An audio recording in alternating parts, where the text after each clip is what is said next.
What's up, everybody? I am alive, but while there's a lot of snow on the ground, I wanted to take a little time to talk about something that I've actually spent a lot of time thinking about, and I've seen a lot of questions about on mountain bike forums, especially from beginners and people that are interested in getting their first mountain bike. And that is used bike pricing, or more specifically, how can you tell whether a used bike is listed at a fair price? Well, it comes down to doing a bunch of research, but I wanted to share a few tips, starting with a few things that I think you shouldn't do, whether you're trying to buy a used bike or whether you're trying to sell one. First, you should not use Bicycle Blue Book. Maybe that site is great for road books, I have no idea. Road book. And I know that is kind of the standard approach for cars, right? You look at the Blue Book value. But for mountain bikes, first of all, there's a lot of models that just straight up aren't on there, like even really popular models you just won't find there. You won't find the year that you're looking at. And some of the prices that they do have are just not in sync with what the market rate is. Let's just say it that way. So I would recommend staying away from Bicycle Blue Book entirely. Second, you shouldn't look at the Pros Closet. That's an online bike shop. They have certified pre-owned bikes. And while you can occasionally find some good deals there, a lot of their bikes are very overpriced in my opinion. And if you try to sell your bike to them, you're probably going to get a price that's way too low. I actually got a quote from them for the previous bike that I sold, and it was about $1,000 less than what I ended up selling that bike for. So that gives you an idea of how far their valuation can be from what a bike is actually worth. Third, you probably shouldn't get used bike pricing from your local bike shop either. That's not to say that they have bad prices, but different shops are different. The stock is different. Some places are really inflated prices. Some places do have really good deals. And if you're a beginner or if that's the only place you're looking, you're just not going to be able to know. So if everyone in your area is talking about this shop has really great deals, maybe go take a look. But generally, I would not base what's a fair used bike price on what you're seeing in a local bike shop, because that might not really be a fair price. To find a fair price for used bikes, you really need to look online at the two most popular markets for used mountain bikes. And at least in the United States, that is Pinkbike's buy-sell forums and Facebook Marketplace. You can try to sell other places too, eBay, stuff like that, but those are the two big ones that I would recommend spending your time digging into. Now, I can already hear some of you typing comments about how the prices on those sites are insane too. And that can be true.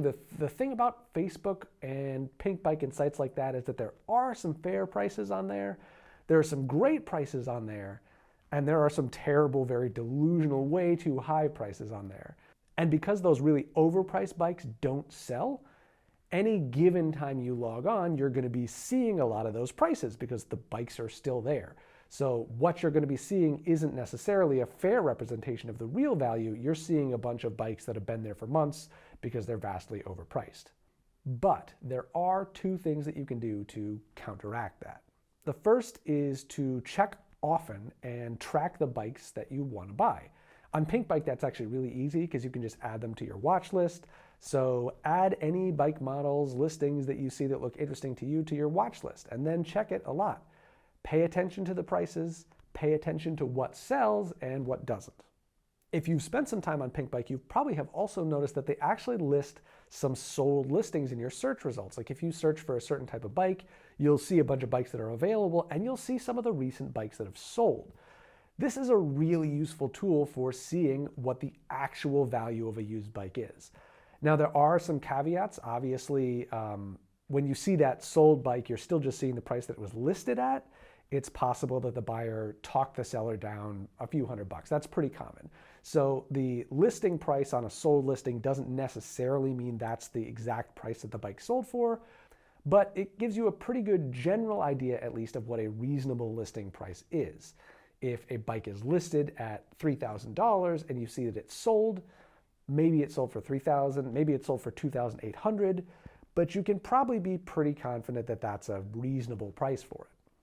Now, if you're looking to buy or sell a bike that's pretty much stock, this is pretty straightforward. You look at the bikes that are the exact same as yours, see what price they're selling for, and then you have a decent idea of what a fair price is.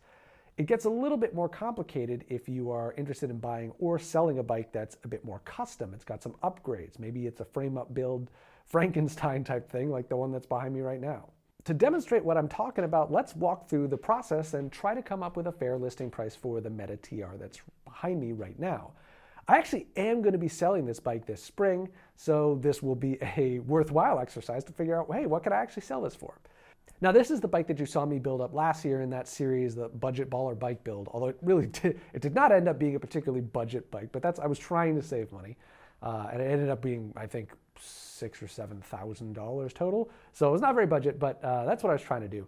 Anyway, I have changed a few of the specs. I swapped the wheels out, swapped the brakes over from the Druid. So I'm going to put the specs for this bike as it exists right now up on the screen, just so that we know what we're working with. So basically what we've got here is a Commencal Meta TR with pretty good suspension, great brakes, solid wheels with good engagement because it has that hub upgrade, axis shifting, and some other nice little touches. So what's that actually worth? Well, let's go to Pinkbike and look at Meta TRs, and specifically Meta TRs that have sold.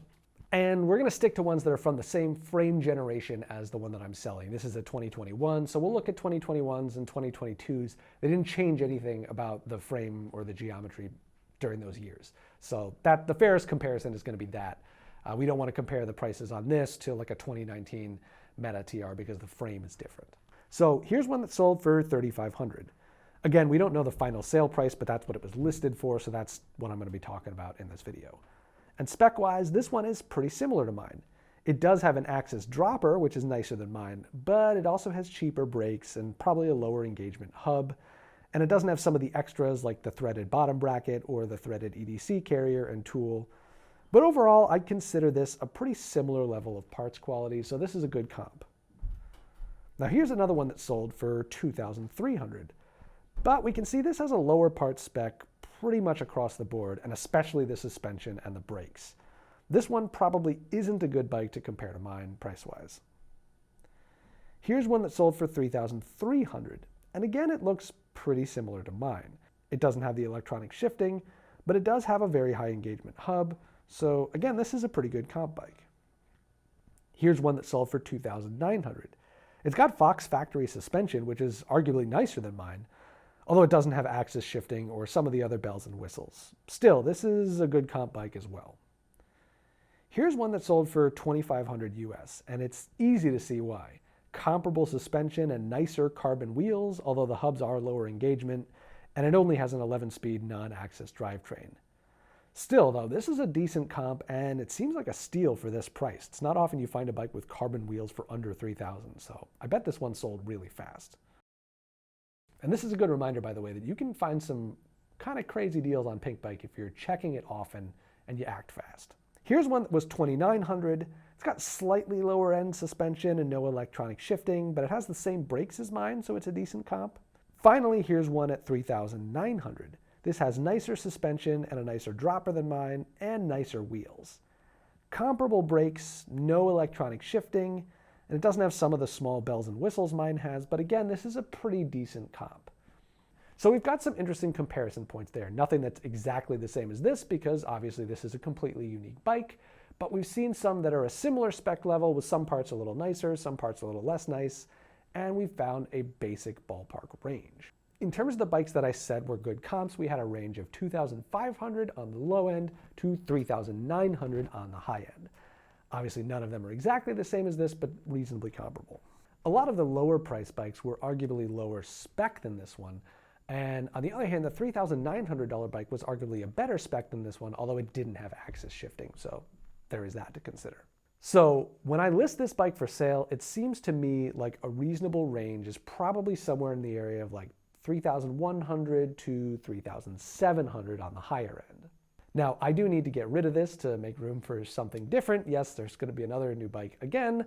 So what I will probably do, I'm thinking, is list this at $3,500 and assume that there's a chance it might sell for a little bit less than that. By the way, if you're interested in buying this and you're local, I will put a link in the description to the actual listing so that you can do that if it's still available. No guarantees, but it is a pretty sick bike. I can't justify having two bikes that are like exactly the same in terms of travel, the Druid and the Meta TR. I don't know why I chose a Meta TR for the frame-up build, because it really doesn't make sense for me to have two 140 millimeter bikes. And yeah, I drank the Kool-Aid on the high pivot thing. I love it. So I'm going to keep the Druid and I'm selling this one. I'm going to replace it with something that's a little more different, that doesn't fit the exact same niche. It just doesn't make sense to have two sort of like mini enduro-y trail bikes that are right in that exact same travel category. So saying goodbye to this. Anyway, if you've struggled with pricing used bikes in the past, I hope this video was at least somewhat helpful.